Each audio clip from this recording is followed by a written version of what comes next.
The thing that excites me the most about aviation is the feeling in your gut when you're flying. I think what excites me most about aviation is defying reality. And what greater opponent is there than gravity? What excites me about aviation is how something so massive can become airborne. What excites me about aviation is just being able to go anywhere and do whatever you want in a way that is just a lot more fun.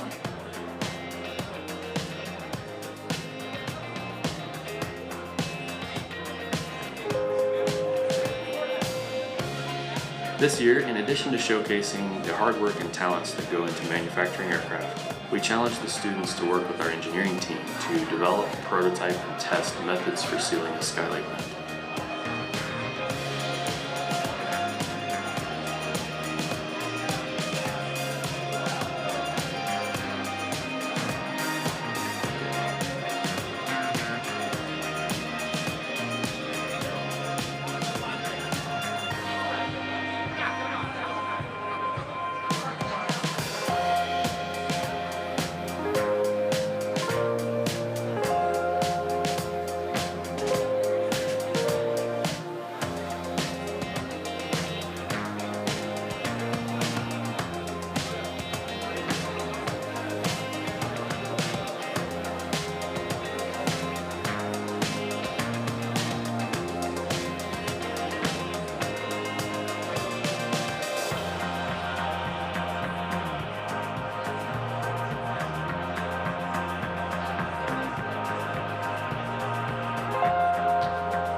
I think the greatest part for me has been the sheer scope of what I've seen in the manufacturing business. There's so many cool and new and innovative things going on in the industry that it was incredible to experience.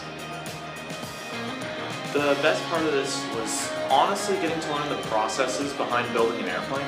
For me especially, the fact that that beat out the flying portion means that was really incredible. The best part about the GA manufacturing experience has been combining both my love for aviation and engineering. It's really been kind of an all-in-one experience for anyone who loves anything to do with aviation and engineering. The best part has been being introduced to the people and seeing how passionate they are about the manufacturing process and how they're working to contribute to the innovation here.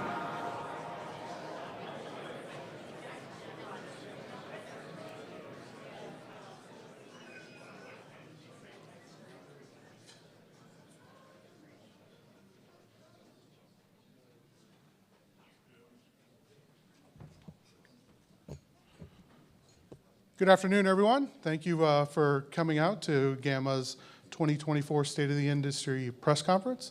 My name is Andre Castro. I am the Director of Communications for GAMA. To get started today, I'd just like to briefly go over our agenda.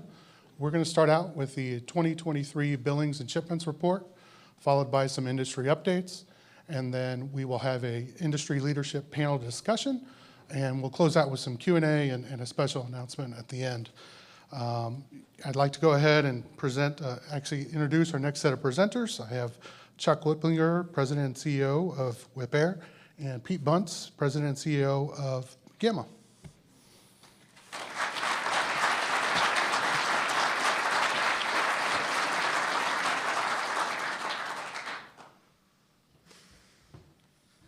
So good afternoon, everyone. Welcome. My name is Chuck Whipplinger, President and CEO of Whip-Air.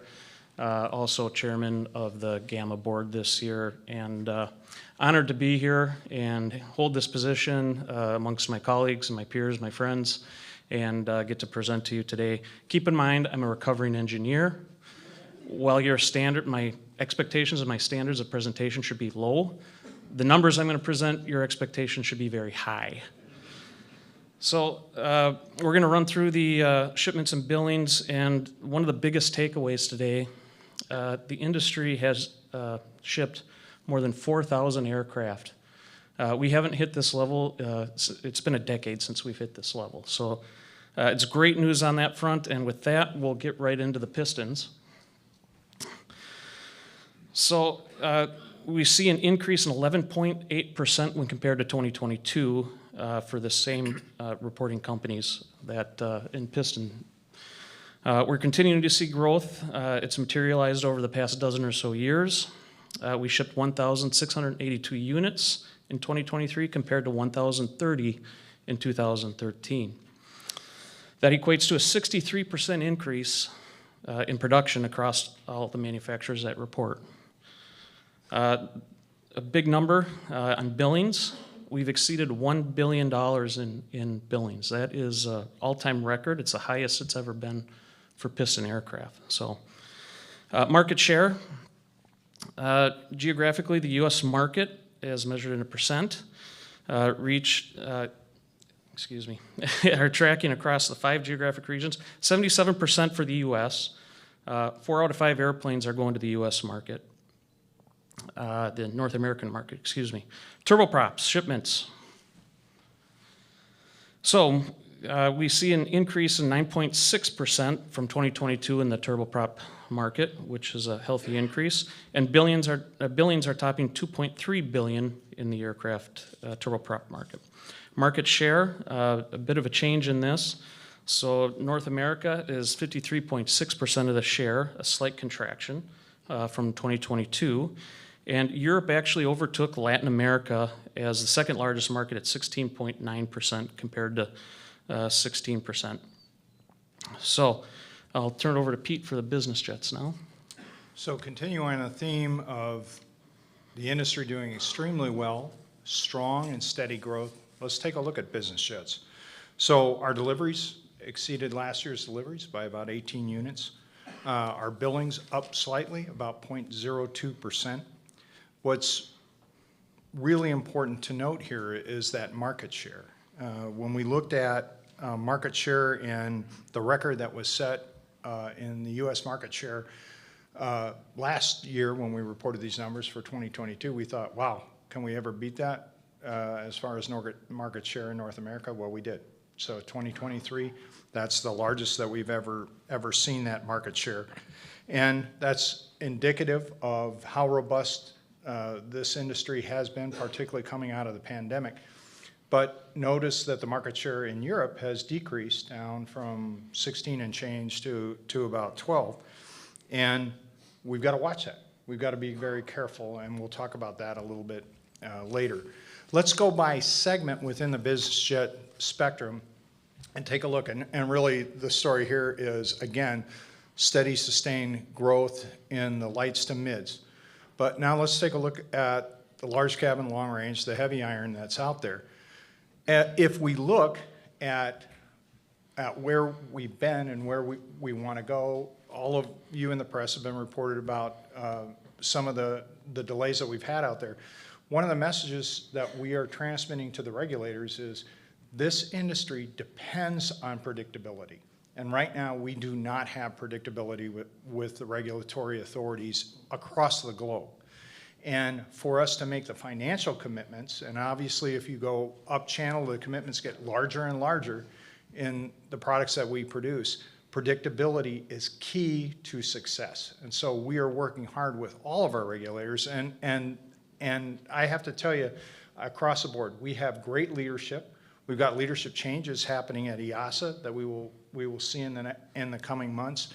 But we've got a lot of stability within the certification workforce at the top. But we have a very green workforce that we interface with day to day. And that requires a ability to do technical familiarization with that workforce, with industry, to allow for us to have the predictability. We also need to rely on our bilateral safety agreements to be able to have the predictability that when a product is produced in one part of the world, we can operate it in another part of the world through the validation process. So this is extremely important for our fortunes. So, Mr. Chairman, passing back to you. Thanks, Pete. So we'll move on to helicopters now and go over those numbers. So we'll start with the piston helicopters. Shipments increased 7.7% from 2022 this year, and billings topped out at $108 million. That's an increase of 22.3% in the piston market. Turbine helicopters, keep in mind that Leonardo's fourth quarter's numbers are never released when we do this press conference. So these have been adjusted, so we're comparing apples to apples, and they'll be released in the couple weeks here, in the forthcoming weeks. But we see preliminary shipments increased 10.4% from 2022, and total billings of $4.4 billion, an estimated increase of 11.2%. So again, this year, a very banner year for the last decade. 4,000 units, every segment is up, and that is strong, steady, and sustained growth. But now let's talk about what our future looks like and shaping our own destiny. So let's go to our issues. Well, and let's start here in Washington, D.C., and let's take a look at FAA reauthorization. So we're very happy that finally, after many months, the Senate followed the House's lead and was able to, through committee and through markup, be able to get a bill out of markup. We know that the House and Senate now are working together to be able to reconcile the differences within the bills. But what we feel very proud of as GAMA is that our legislative priorities, and due to the great work that our board did during our Capitol Hill Day and other forums where we've met and engaged with legislators, have really been able to have our priorities reflected on both the House and Senate bills, which bodes very well for a final passage of areas of importance. So let me just touch on a few of those. Reforming policy, rulemaking and guidance is critical. In aviation, we can't do something without a rule, and we've got to have solid policy and guidance. That solid policy and guidance keeps from individual inspectors or individual regulators having their own interpretations out there. We are making progress, but we're not near where we need to be. And Congress has recognized that, both on the House and Senate side, and in fact on the House side, they're elevating the position of the head of rulemaking to an associate administrator role. Again, trying to signal to the FAA the importance of that. Also in the House bill, we felt very strongly that what the House did by establishing a permanent deputy administrator for operations and safety is absolutely critical to provide the continuity from administration to administration, and so that we have a career professional in that position that's not a political appointee that can keep continuity within that agency. So that's vitally important to us. The international engagement and validations, I can't emphasize enough. We have to work with those regulatory authorities that we have bilateral relationships and bilateral safety agreements with, and leverage each other's competencies. It's no secret that right now we're delving into things that we should not be looking at, because we're checking each other's work and not relying on the safety competencies, whether it's between EASA and the FAA or the FAA and Transport Canada. Actually, the leading authority out there that's doing the best job is ANAC in Brazil. And so we've got to be able to work those issues.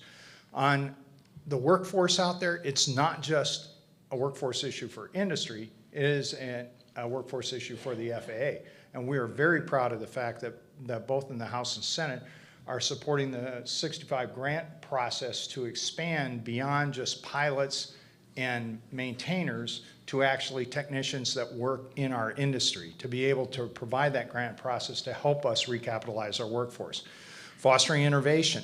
Obviously, the Congress on both sides, both chambers of Congress, is very keen on being able to facilitate and allow this industry to move forward. But again, it's sending a signal to the FAA that you've got to work with industry, because the expertise on new technology resides in industry.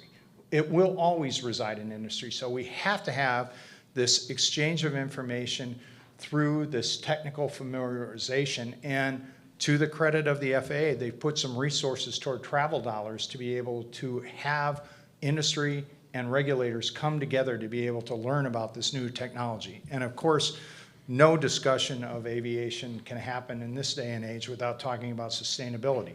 And we're very glad that the authorizers supported the Clean and Ascent initiatives that are out there to be able to help us not only with our quest to be able to develop sustainable aviation fuel, but then all the other technologies that improve sustainability on the planet that all of our associations are working on collectively. So we're very encouraged by what's in the bill. We just got to get her done. We got to get it over the goal line. And all of us, all of my colleagues and the sister associations, we're working hard to try to drive home that point.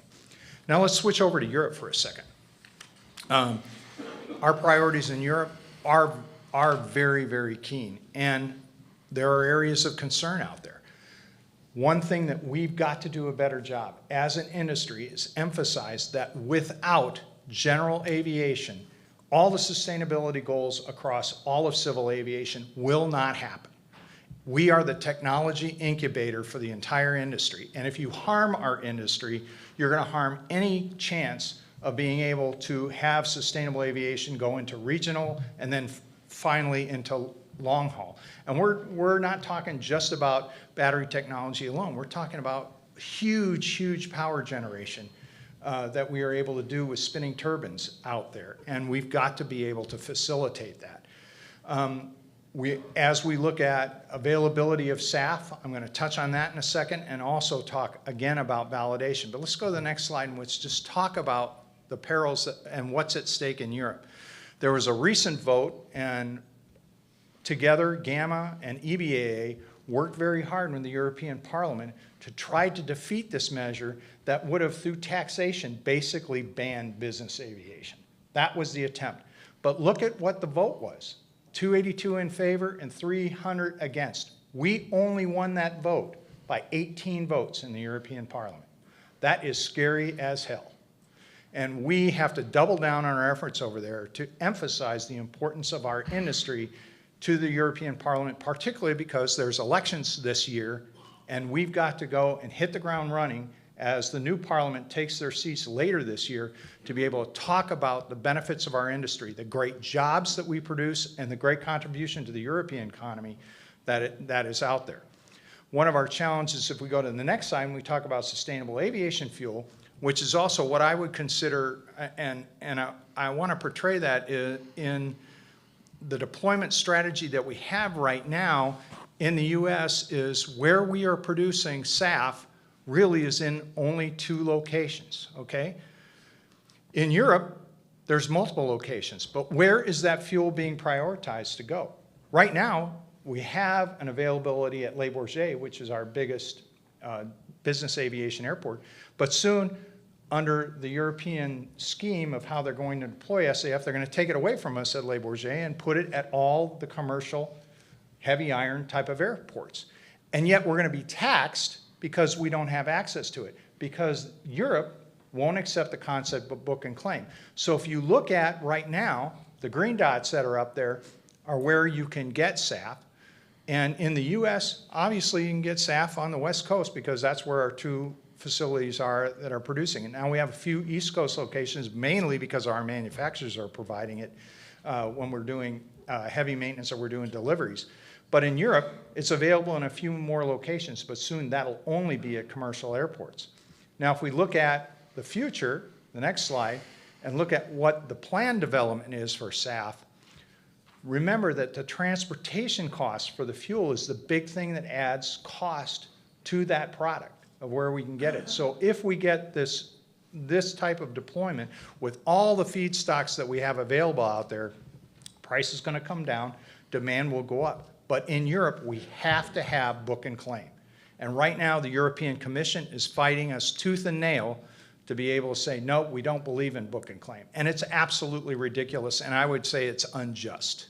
And we really need to emphasize that, and we have to talk to the politicians in Europe, say we've got to have book and claim for business aviation to be able to thrive and create the jobs and the economic opportunity that is so crucial to Europe as it is in North America.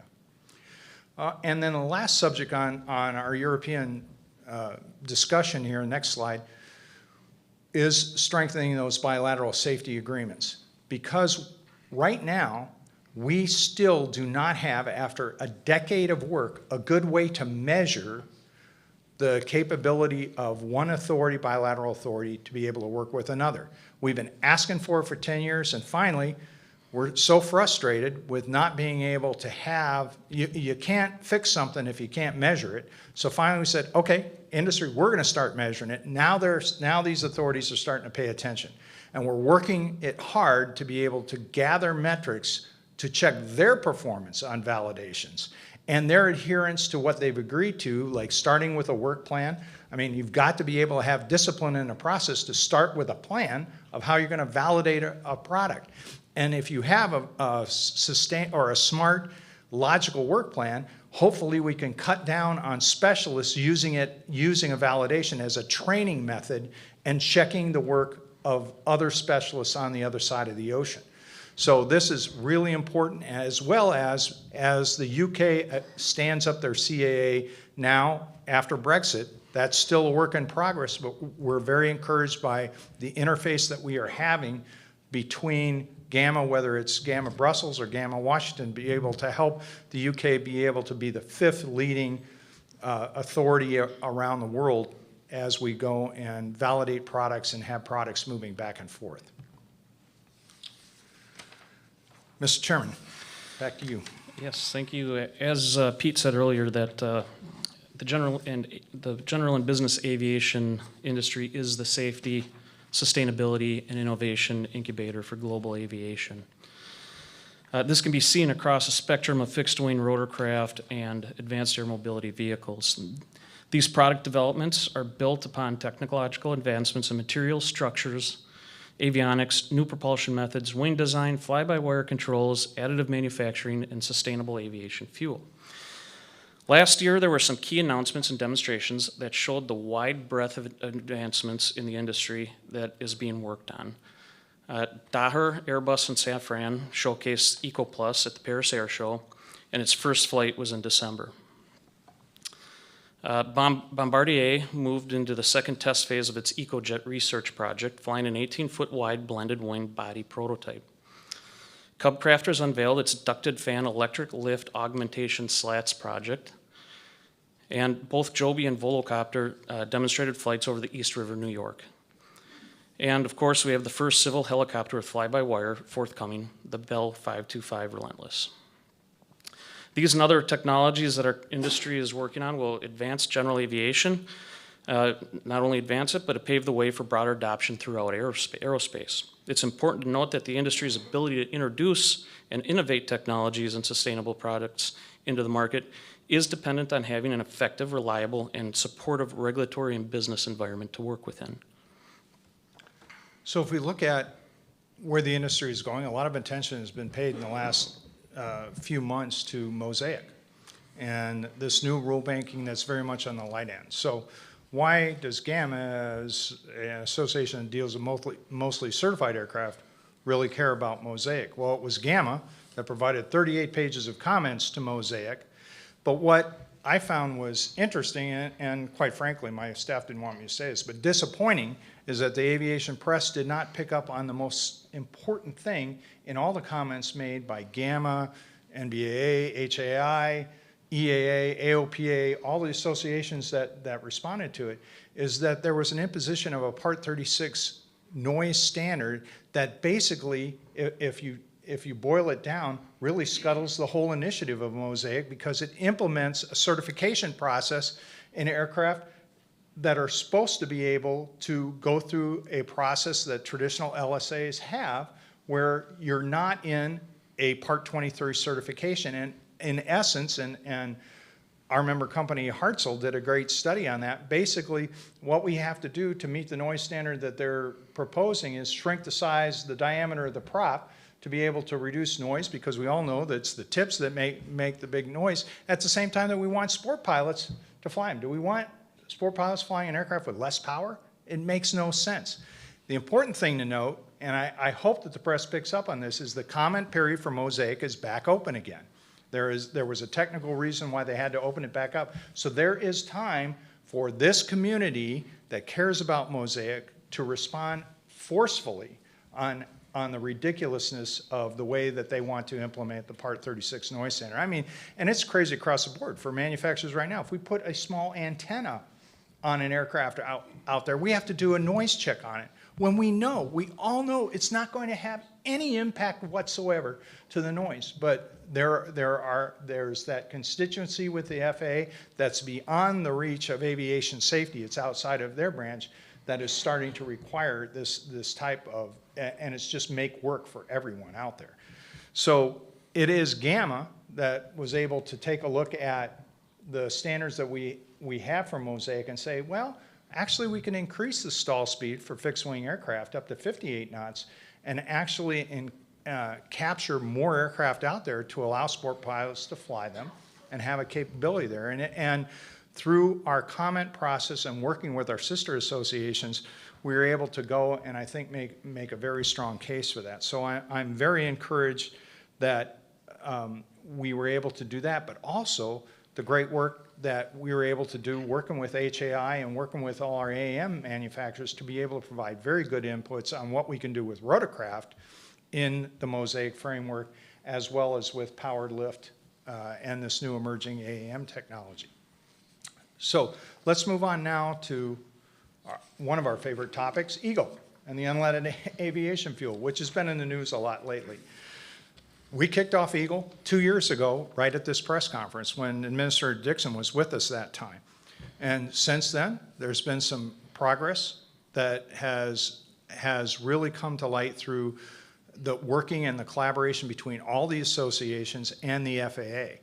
Now, if you look at what happened in this last year with the EPA putting out an endangerment finding, I think we did a good job telling everybody this was not a surprise. We all knew that this was going to happen, but it's important to note that the EPA is not the regulator for aviation. The FAA is the regulator, and we're working with the FAA on this solid transition.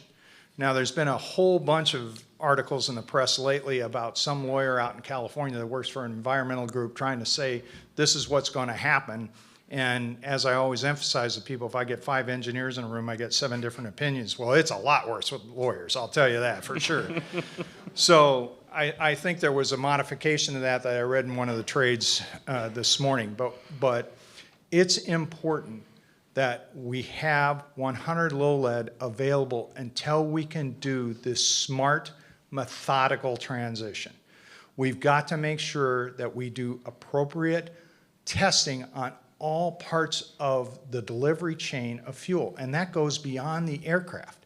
It goes far beyond the engine, which the FAA has looked at from STC applicants, but also looking very carefully at those that are in the Piston Aviation Fuels Initiative.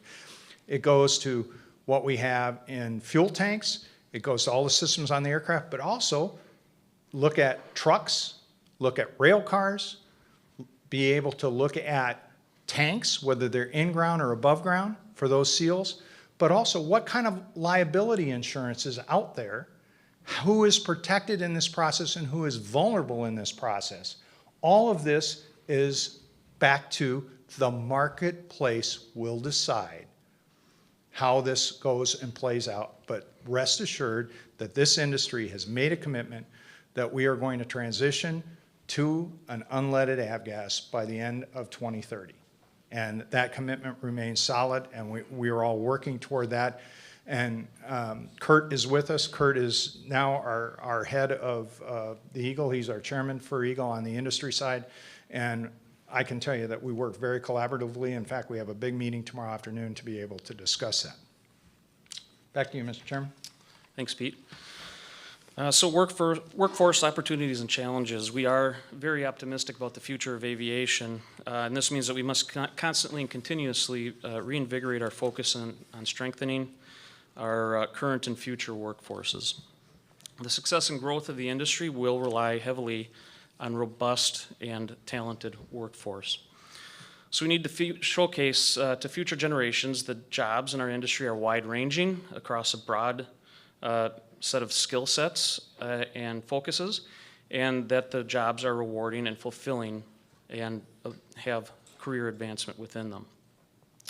We also need to continue to showcase the exciting developments that the industry is working on, and that those joining the industry as a career will have very exciting and meaningful jobs. Given that the aviation manufacturing and maintenance industry is an integral part of the global economy and transportation system, we will continue to advocate for governments to provide strategic support to enable economic and job growth for the industry. So as we've done in previous years, we thought we could dive a little deeper into some of these topics, and the best way to do that is have an industry leaders panel. And so I'm very honored to introduce our vice chairman, who is the president of Power Controls at Collins, and Henry Brooks, who's going to come up as our moderator. We have our chairman, Chuck Whipplinger, and Chuck, being the expert of both pistons and turbines, is going to talk about that sector of the industry. Terry Betbees, who's here as the CEO of Dassault Falcon Jet, will be representing the business aviation community. Alan Paxson, who chairs our technical policy committee and is the head of innovation for GE Aerospace, is here. Alan, come on up. And last but not least, Ben Tigner, who's our EPIC, Electric Propulsion Innovation Committee co-chair, along with Oliver Reinhardt from Volocopter, and he is the CEO of Overair. So gentlemen, take it away. All right. So number one, I'd like to add my thanks to and my appreciation to you for all being here today. It's a great opportunity, as you can see from the numbers that we presented earlier. It has been a decent year for this industry as well. This industry has the ability to create smart, sustainable, and more connected flight. And that makes the world smaller and helps us to do commerce around the world. So I'd like to thank this really interesting panel that we have here today. When we talk about industry experts, it's no joke when you have these people on the stage. So I'm a little bit humbled to have these people on the stage. There's a lot going on in this industry, so I'll jump right into it. After adding my welcome to this team for being here and for you being here, I would say that we're going to hit 5 topics today. 5 topics. We're going to do it quick and expeditiously, but 5 topics. One is the state of the industry itself. We'll talk a little bit about that. Number 2, we'll talk a bit about the innovation, because without innovation, this industry can't move forward, and it must move forward. We'll talk about advanced propulsion, because one of the ways to sustainability is through advanced propulsion, so we'll talk about that a bit. We'll also talk about SAF, or sustainable aviation fuels, as well as avgas, if you will. And then we'll also talk about the future and workforce of this industry itself. So a lot to jump into, so without hesitation, I'll dive right into it. The first question is for you, Chuck. Chuck is our vice chairman, so he has to get the first question. That's the way it goes. Can you give us your perspective, if you will, on the importance of a long-term FAA reauthorization and what it means to our manufacturers across the spectrum of products that we manufacture? Yes, thank you. I thought we talked about giving me the easy one. What happened here? So thank you, Henry. Yes, it is critically important, and we appreciate the progress that has been made to date, but as Pete said earlier, we have to just get it done. Running from continuing resolution to continuing resolution isn't an effective way to run, and we're focused on a broad range of reauthorization priorities, really. 3 of the big ones, rulemaking, international engagement, and workforce, all of which we touched on some of them today. So making the regulatory process more efficient and effective through good use of policies like 120-day review of the rulemaking process, the career FAA deputy admin that Pete talked about. It's important just to keep focus. We need to keep focus on this stuff from administration to administration and improve transparency and accountability on it. So, and then we get into a workforce, and this is also an area that it's a real challenge for the FAA. We see it quite often, And it's a relatively new workforce. They've had a lot of retirements. They've had a lot of turnover, new employees coming in. And we really need to provide adequate training resources. We have to provide them technical knowledge. They have to meet their safety oversight mission, and that takes a good policy from our lawmakers. So, and things simple as setting good telework policies that increase collaboration and the ability to learn on the job is vitally important as well. Thank you much. I appreciate it a lot. So since General Aviation Manufacturers Association is not just a U.S. organization, and since we're talking about, in this particular case, the state of the industry and FAA and EASA, this next piece goes to Terry. From the perspective of a European-based business, in your case, that has many, many personnel and a large presence and workforce in the U.S. as well, what are you seeing in terms of international cooperation and effectiveness between aviation regulatory authorities? You just finished up with a 6X certification, which, for those of you who are not familiar with it, that is a beautiful plane. Just putting that out there. Thank you, Henry. Yeah, we are on both sides of the Atlantic. We manufacture green aircraft in France, and we complete those aircraft in the U.S.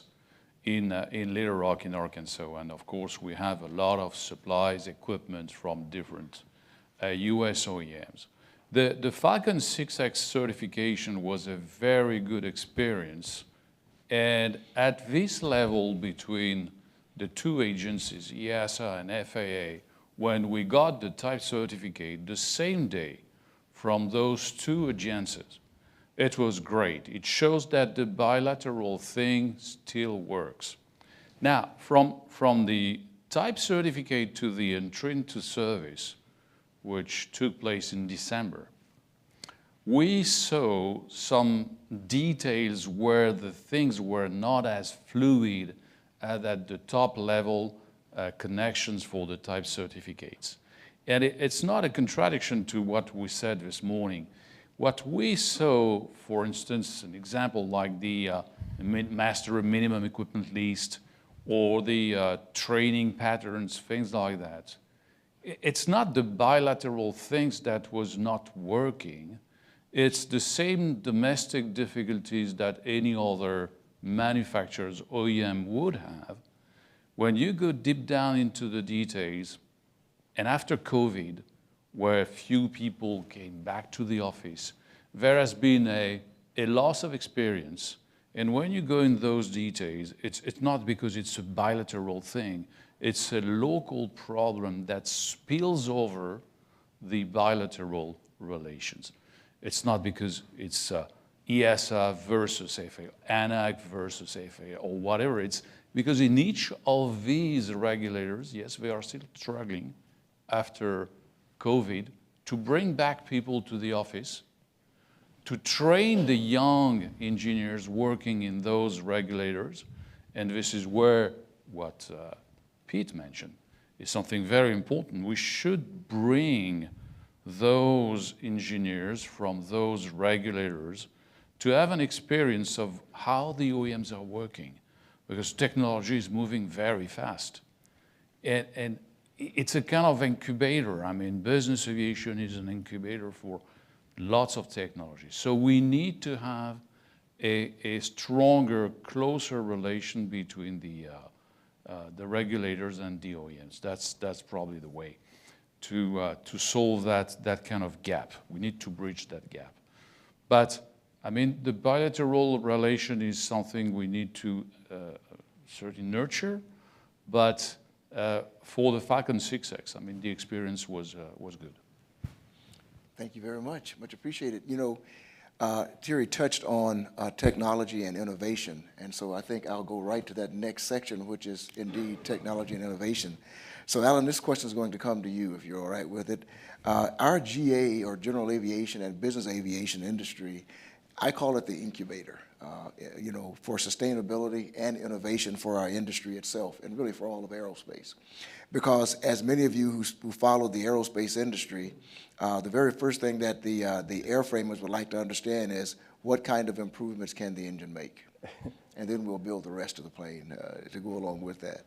So can you tell us a little bit about the exciting work that you and GE are doing in these areas that is scalable to the broader industry? Because general aviation and business aviation is generally where it starts.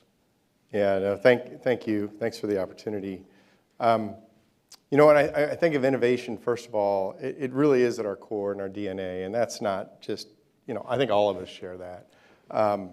But today's challenge for that aviation is sustainability. And when you match those two things up, that's really creating a really exciting environment. We will solve this, and this is what we do. This is what innovators do. And really, it's based on a foundation of safety, right? We're all reminded every day of why safety is so important. But you've got to innovate to solve this in a safe and sustainable way. Just a quick story. I was in Dayton, Ohio at the Wright Brothers Museum recently. I don't know if people have seen that before, where the Wright Flyer is. And I was really taken, by the way, they might be the first general aviators in the world. But back to your point about incubation, we all know what they did at Kitty Hawk, but what struck me in the museum was this wind tunnel that was 6 feet long, and that's where they developed the fundamentals at a very small component level in these little 6-inch airfoils that really built the capability to then go fly. And it's a great reminder, and kind of back to your question, this technology and innovation, it's not just going to pop out with a 300-seat airplane that's 50% more efficient and flies on hydrogen. It's going to start at these component levels, and we're seeing that already. And if you're in the weeds and you're watching the component level type technology emerge, you can see the rapid pace that it's happening today. Things like additive technology that we've all used to reduce part counts, like we recently did in the catalyst engine, again, another turboprop product.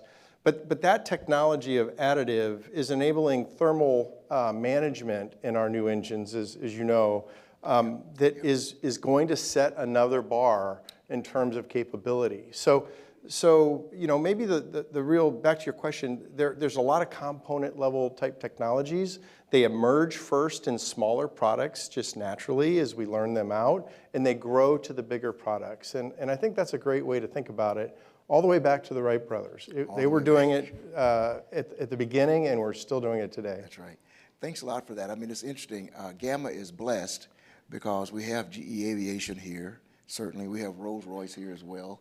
And even myself, I work for RTX ultimately, which has Pratt & Whitney. So when I think about jet engines and aircraft engines with Pratt & Whitney Canada in the mix, this Gamma organization is uniquely set to have good conversation and to help drive this industry forward. So I'm really proud of the work that you're doing at GE. And likewise. Yeah. Now, Ben, I have a question for you here as well. This is a good one, by the way. Can you tell us about the progress that's being made with AAMs, because you're intimately familiar with it, number one, and the emerging segment of GA that this is facing, because it's I won't call it the Wild West, but it is West. It certainly is. Thanks, Henry. Yeah, advanced air mobility. Look, 2023 was a pretty exciting year, and I think 2024 is going to be even more exciting. We have a number of manufacturers that are getting closer and closer to having certifiable products and putting them into service. That's true both in Europe and the U.S. Several of those manufacturers have already delivered aircraft to militaries for experimentation. AAM is becoming real very, very quickly. But we still have a significant amount of work to do before we become a significant portion of the general aviation sector. Items that we expect coming up this year, the FAA has committed by the end of the year to publish the final, what they call SFAR, Special Federal Aviation Regulation, on pilot licensing standards and flight training and operating approaches. And it's good that we are that we're going to see that later this year. But in this and a number of other things, that we really need to have more clarity, transparency, visibility into how the FAA is thinking. So the SFAR is just one of several things that are going to be happening this year.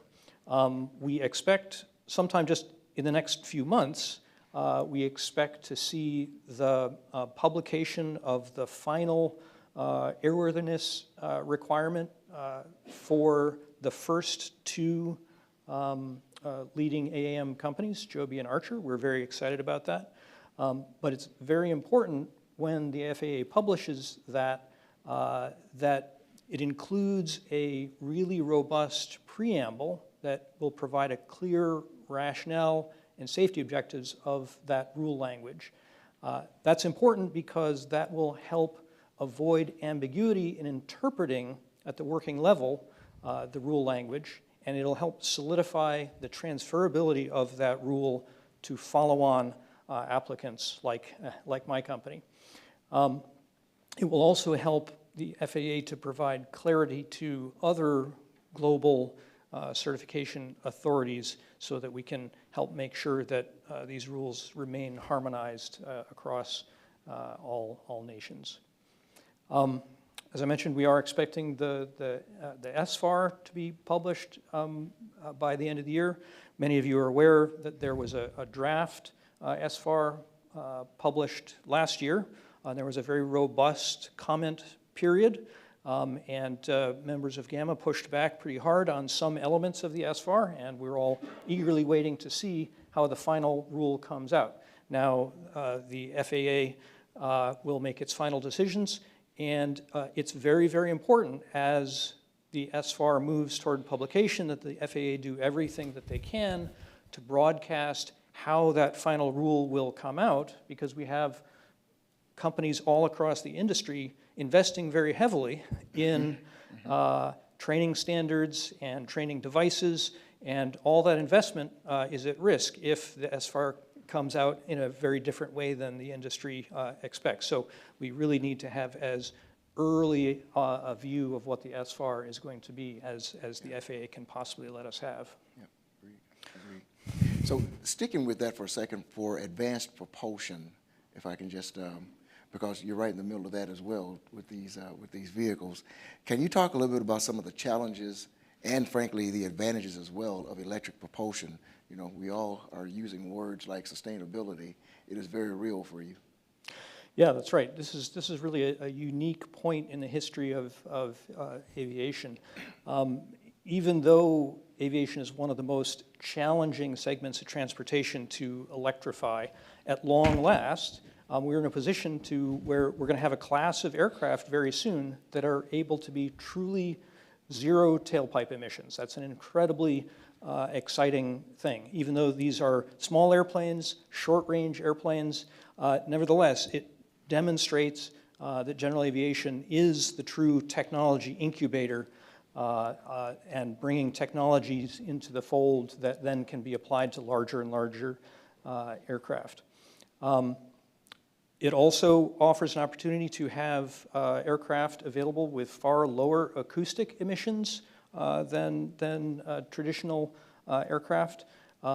Electric propulsion certainly gets rid of engine noise directly, but with properly designed propellers and rotors, you can also achieve much lower acoustic signature from the actual propulsion devices. And it's clear that in advanced air mobility, especially urban air mobility, where we intend to operate in large volumes very close to dense populations, that low acoustic emissions quietness is really the key economic unlock. Communities will not accept our vehicles in large volumes unless they can be very, very quiet. So that's really important, and at long last we have an opportunity to do that.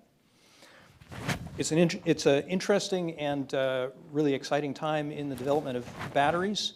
Obviously, batteries are yet not nearly as effective a method of energy storage as fuels are from a weight perspective, and that has a very, very strong influence on the design of these aircraft. But battery technology is advancing quickly, And today the state of the art is between 250 and 300 watt hours per kilogram, but there are very credible efforts at trying to get that number up closer to 1,000. Today vehicles of the sort that you see being developed are economically effective. But if we can get up to something like 1,000 watt hours per kilogram, that just opens up a vast array of new aeronautical products that can be flown emission-free. That's true. Thanks a lot for that. Now, Alan, I know your labs are busy as far as that part goes. And can you just maybe give us a little bit on the progress that you've made in terms of propulsion methods and the efficiency, essentially? What are you seeing as the most promising developments going forward? How are you seeing this thing develop? It's a big deal for us at this juncture. Yeah, maybe I'll just start by, our industry is, especially in propulsion that you know well as well, is, we've advanced the technology and the efficiencies, whatever the source of the energy is, we can convert it to thrust for airplanes. Yeah. Whether you store it in a battery or a hydrocarbon like fuel or SAF, or even in a hydrogen atom, we can convert that to thrust, and we know how to do that. But we've evolved the technology where we're improving at about 0.5 to 1% of efficiency a year. It only manifests itself when you launch a new product and you see 10 or 15% better. But let me assure you, it's happening at a greater pace today than it ever has. Yeah. And it's really, we've talked with our partners in France about a revolutionary, innovative, sustainable engine, which is the RISE program, which is a whole suite of technologies that you may have heard about, like the open fan. Yep. This is not a turboprop. This is a high-speed jet without a fan case and a nacelle wrapped around it that we really believe is revolutionary and can get us a step change. And hybrid electric. What was just mentioning with electric, we don't have to wait till those battery densities get to where it can power a larger aircraft. We can combine electric power with a gas turbine today and really make the entire mission much more efficient. Yeah. So jet engines today, for instance, are really set up so they can be powered on one engine or a deteriorated one engine at maximum passengers for go-around reasons. This is what sets the design point. So you're carrying around a lot of capability every day that you don't really need. Hybrid electric will make a step change in that if we can get it right. So we're really excited about those. Those are architectural changes that we're working on, but below that, back to my Wright brothers, sort of metaphor, the component technologies that are going on with material development.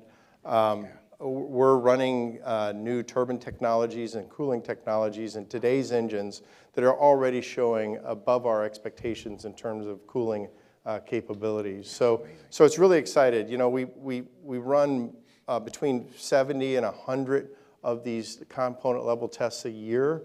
And so every week is a really exciting week for the engineers in the lab, as you say. It's making the industry. It's cool stuff. The industry today is not the industry of tomorrow, and we have to move with it. It's moving. It's reality. A little bit on fuels while we're here. Now, one is on SAF, and one is on avgas. And for those of you who don't follow the industry that much, it's aviation gasoline for pistons and that sort of thing. Call it avgas. And I'm going to throw this one to you, Terry, if you're all right with that. So SAF plays obviously a key role in decarbonizing, business aviation. In fact, if you look at curves, it's one of the largest early curves that you're going to see is SAF helping to decarbonize the industry. Can you expand upon the need of the industry to work with the authorities a bit and the regulators and legislators on both sides of the Atlantic, since you fly a lot between both sides of those Atlantics, to incentivize and strengthen the efforts to develop, deploy, and increase overall usage of SAF? Because, in particular, how we overcome the European Commission's reluctance to accept book and claim system that is critical to allowing European operators to access SAF. So we've got a lot to think about there. So can you maybe comment on this? You're pretty unique at this because you're seeing it on both sides. No, SAF, we all know here that SAF is probably the only solution we have for middle term to decarbonize aviation, and this is our as a community, this is our intention. We are fully engaged on SAF, and we follow all the development of the supply. We are all delivering aircraft with SAF. The focus on Europe is very interesting, because in here, I mean, we see that our customer base is using SAF as much as they can. They are using book and claim, and we have a different landscape in Europe. Maybe before getting into the technicalities, because this is a complex, delicate question in Europe, multifaceted, we need to understand something in Europe, which is more geopolitics, but the Ukraine war reminded us in Europe that we are not an oil producer. And the big confrontation between China and the United States also shadowed a little bit Europe. We are not the headline. It's China versus the US. All that created a feeling in European population, general population, of downgrading. I mean, we are not in the front line. So it created also, because of the price of oil, the price to refuel a car, a lot of resentment, instability. And in front of that, business aviation epitomizes, I mean, wealthy people. And that's the lenses through which, in Europe, business aviation has been seen. So we need to change that perception in Europe.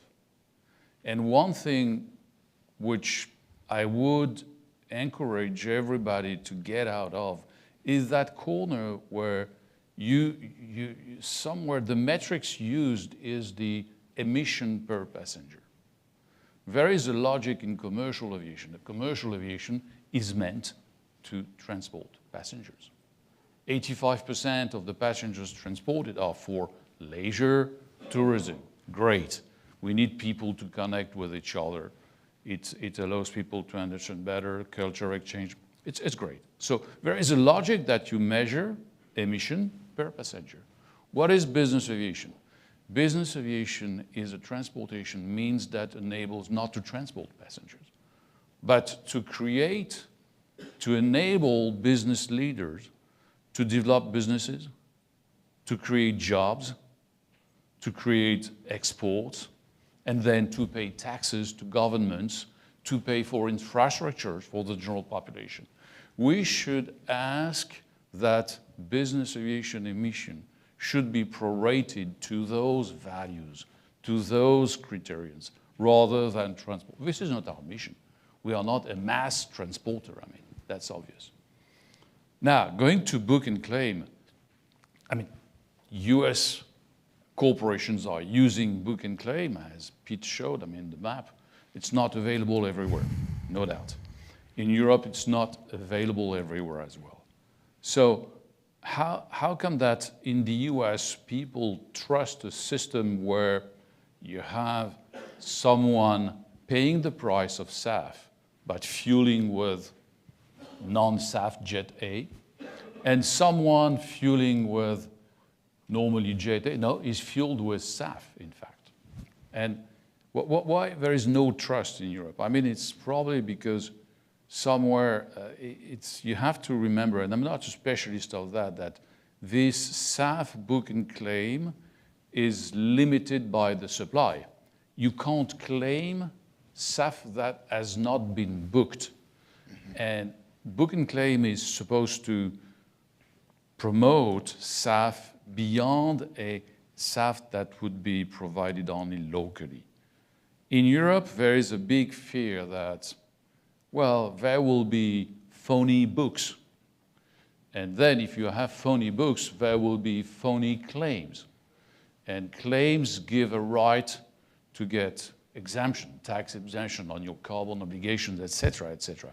This is this mistrust, which is at the center of the denial in Europe of book and claim. So we need to find ways, because Europe is something where you have the Commission and all that, to convince Commission or to give them the lead on measuring what is the real book, with some auditing so that they are sure that the books of SAF are real ones, not funny ones.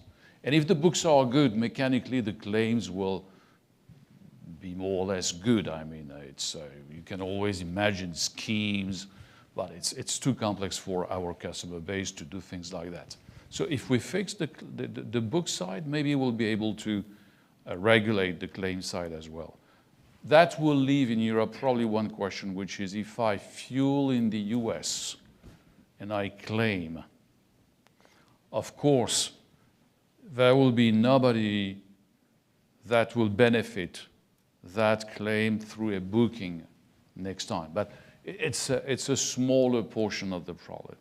I think one solution would be to invite the Commission to set up an auditing system to be sure that the book side of that equation is not funny, is strong, is checked. And then the claims naturally would be good claims. So it's a task maybe Gamma and BAA, all the sister associations should work a little bit on, and it's not pressure or political pressure or lobbying that will be enough. We need to find a way to convince people down there that the book corresponds really to true SAF. Excellent. Thank you much for that. I need you to speed date through this next one here. This one really is about avgas itself, because about 2 years ago, frankly, it was at this press conference that we talked about Eagle. Yes. Can you maybe touch on that a little bit here, and then I'll go to the last question once you're done. This is really awkward because I thought this last one was multiple choice, so my notes just say answer C. Okay, Correct. answer C. I like it. I like it. No, thank you. Yes, Eagle. The piston aviation fleet is important to general aviation.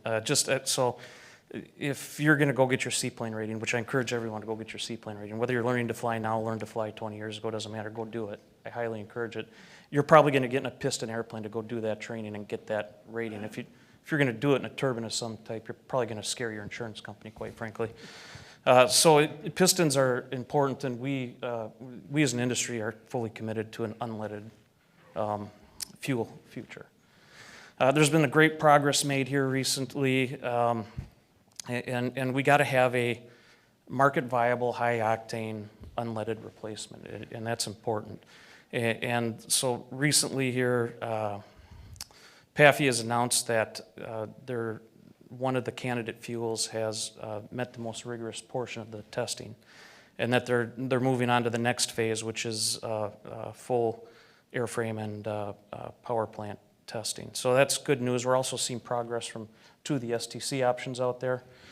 So we're making progress towards an unleaded future, but we have to do it right, and we have to be careful. It's vitally important that these fuels meet the minimum. They perform well, and they're safe. If we are too hasty and too quick in doing it, we're inducing risk into the system that shouldn't be taken and doesn't need to be taken. So it's just got to be done thoughtfully, smart, and we can't prematurely pull it off the market before we're ready. And that this testing takes time. It's for a purpose. So we just got to stick with it and keep working towards it because it is important. Thanks a lot, Mr. Sherman. Now, this is a weird question. I'm going to actually ask the question and answer the question in the interest of time. How's that? So I guess I'm going to moderate myself. So it's really on the future and the workforce, right? So as we look into the future, essentially, what's important, right, about this industry? Number one, we need to have early exposure for our children into the industry that we really love a lot. This industry is tremendous. It's going to continue to be the industry that brings the world closer together and makes the world smaller. So we need to continue that exposure, and the breadth of the depth of this industry will only expand. And so whether you're looking at STEM, whether you're looking at being a pilot, whether you're looking at being in the FAA, it does not matter. But I think we need to expose all of our kids really to what this industry can bring, because we are one of those industries that will help create the future. And there are a lot of opportunities. I mean, just tons of them. Whether you're a mechanic, whether you're in the Air Force, whether you're in the Army, Navy, Marines, does not matter. And skill sets are unique, that they are transferable. And once you get out of any of those services or out of those educational institutions, you can actually use what you've learned to go directly into industry and frankly make good money while you're doing it. So I'm proud of what this industry is. I'm proud of what this industry will develop into over the next number of years. And I couldn't be more proud of my team here today for walking through what they did on really enhancing our knowledge about what this industry is, where it's going, and why it's going there. So I'd like to thank each one of them for taking the time to come up and just be on this panel with me. So thank you very much. Thank you.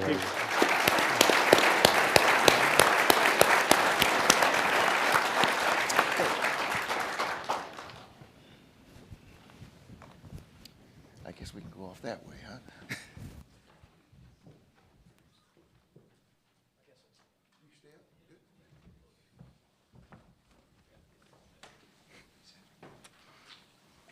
Okay. Andre, you got anybody out there that's got any questions? We answered them all. Molly?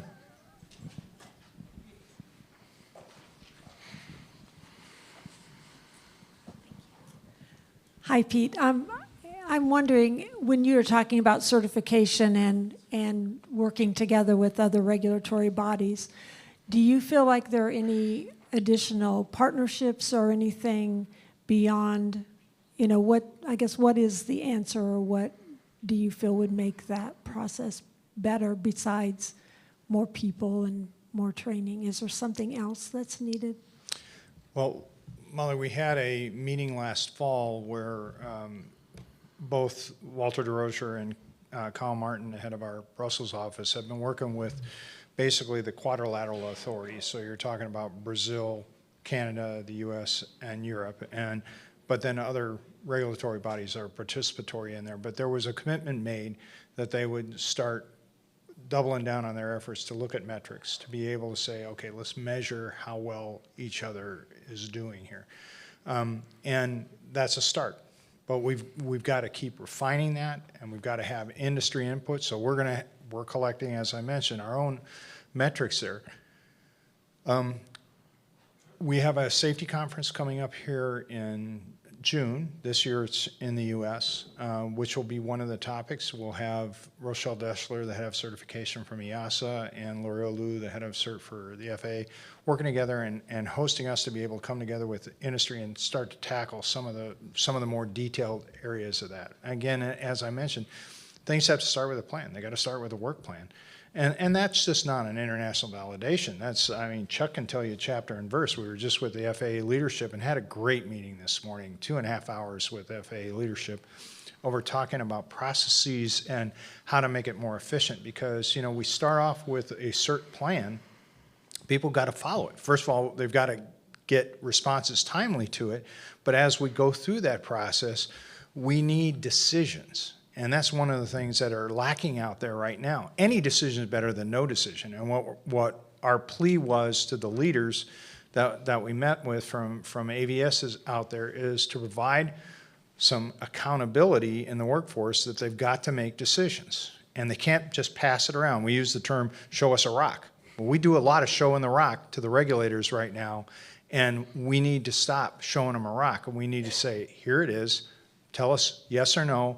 And if it's no, then let's find an alternate way to get the yes, and we'll do what we have to, but we have to have decisions. Chuck, you want to add anything to that? Yeah, no, you hit the nail on the head. There's a lot of waiting. It's just taking a long time to get responses sometimes, and we really need to help the FAA and with the workforce and improve that turnaround time and that responsiveness so that we can continue to do what we do. It's really a partnership between the FAA and industry. And I brought a great picture that represents that this morning to that meeting of my grandfather running a static test with the actual FAA employee, and this is back in 1963, pumping away on the handle, and just, it's a partnership. They're both there to get the job done, and they're both working towards the same end, and that's what put this country on top. in aviation, and the FAA is a regulator. And we got to, not that I expect the FAA to show up and start pumping on hydraulic cylinders or anything like that anymore, but I mean, it's really that mentality of a partnership and working together. And there's some great people at the FAA. It's training, it's experience, and it's working together.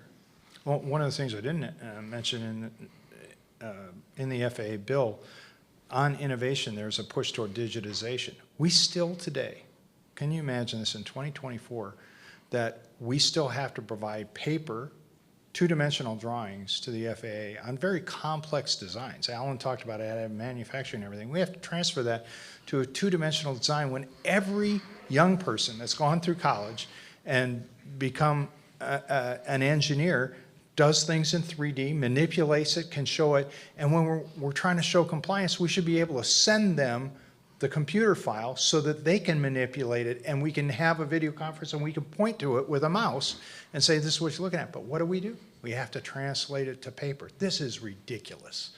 We have to do that. And we have got to push the regulators to enter the 21st century and be able to digitize all this to make them more efficient.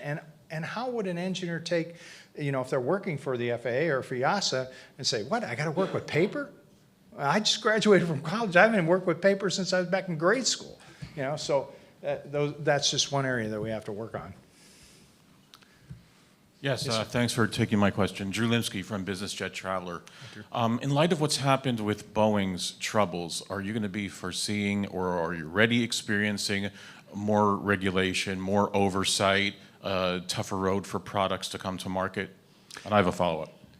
That was actually a topic of discussion with David Bolter, the head of aviation safety, this morning, trying to just understand from us, especially on production, what are there going to be changes? And I was encouraged by the answers, and I'll pass it to my chairman to get his impressions. But anyway, they are taking a methodical look at this.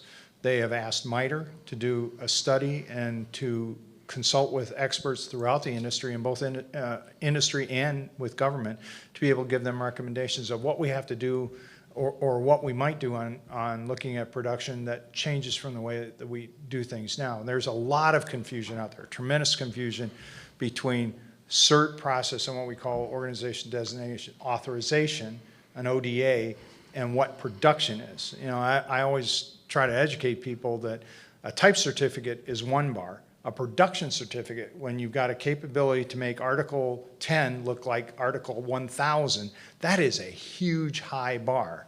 And so we have quality mechanisms that are all part of that process to be able to get a production certificate. And so that has produced the safest mode of transportation in the history of mankind.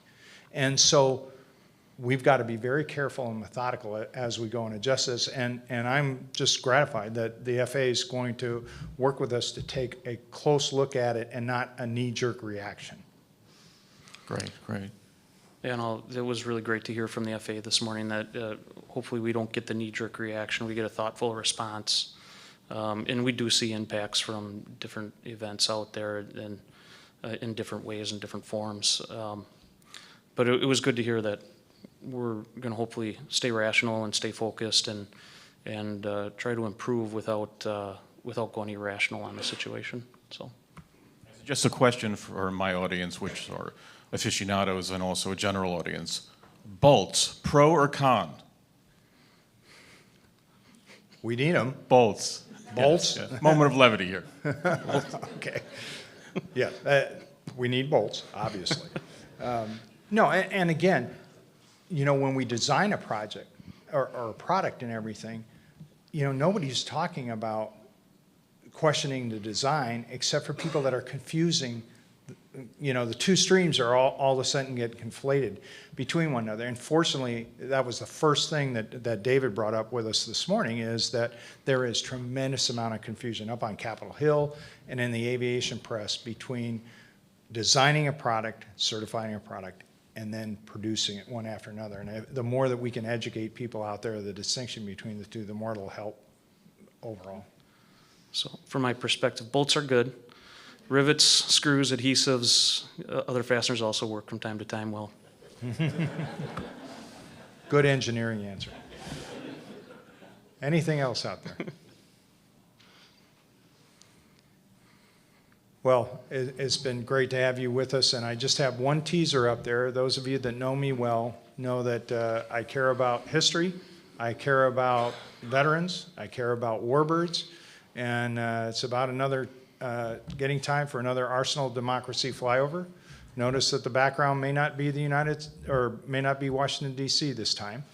And just look forward to further announcements in the coming weeks, and we're working on a chance to perhaps do this on Memorial Day this year at a very special place on the 80th commemoration of both D-Day, the Marianas Turkey Shoot, and the 100th anniversary of the Royal Canadian Air Force. So I'm very excited about this, and hopefully you'll hear more in the next few weeks.